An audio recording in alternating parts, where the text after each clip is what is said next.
That possibility principle is based off of Ralph Waldo Emerson's statement where he says that which we persist in doing becomes easier for us to do. I clearly see that you are finding gratitude and purpose and possibility. How do you do that? And how do you kind of sustain and find new belief in the dreams that you can achieve? Yeah, 100%. Because I'm sure there's some listeners out there like, yeah. You're just optimistic. Yeah. You have this mindset. Yeah. But I wasn't always that way. I wasn't always this optimistic. I wasn't always this positive. I really do believe that the solution to pollution is dilution. And you've got to, if you want good stuff out, you got to put good stuff in. And a lot of people are like, well, I'm just not optimistic, or I'm just not outgoing, or whatever excuse, fill in the blank. We are so good at excuses, and we love those excuses because we created those excuses. We are the originators of them. Like, we came up with them. Like, yes, I like that one. That's exactly who I am.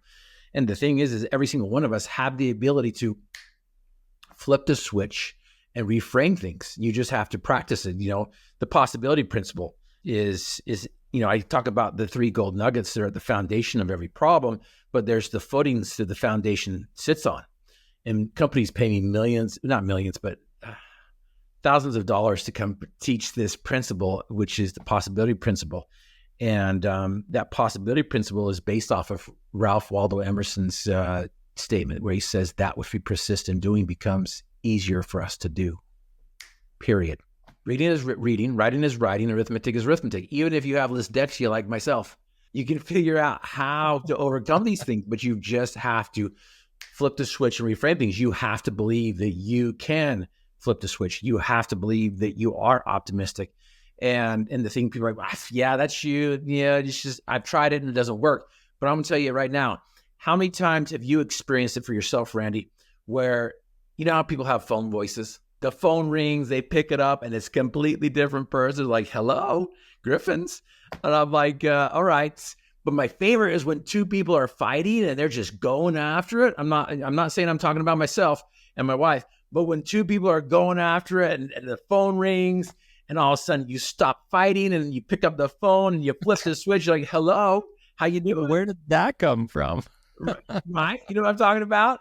Maybe you've never experienced that before, but I have witnessed it myself, and I've done it myself. And then as soon as after a 2-minute conversation, 3-minute conversation, you're being happy and polite, and all of a sudden click, and you just go back at it. I'm like, we have the ability to flip the switch both ways. But what we've done here is we've become accustomed to having the circuit boards flip on us, and we don't go flip them back.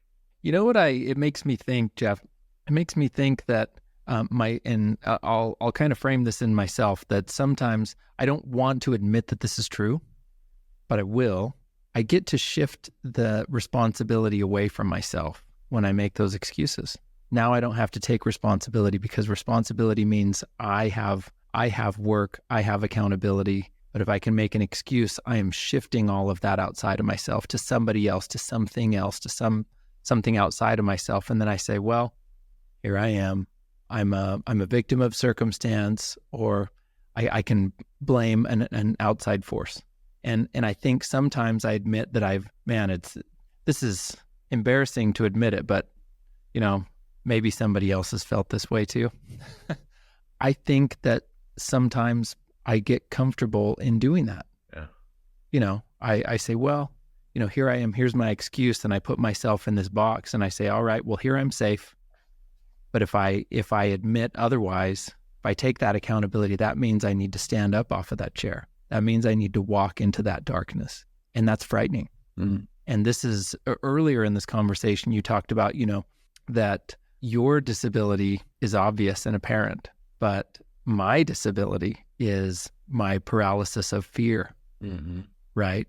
And some others may share that. So this is something that you do really well in teaching to people and helping people, is how to overcome those things. Can you talk a little bit about that? Yeah, absolutely. So doubt, fear, and complacency I would say are the 3 biggest dragons that we need to slay. We need to address. I still deal with the demons of doubt, fear, and complacency. And I loved how you talked about, I'm familiar with these excuses, and I'm not familiar with the unknown.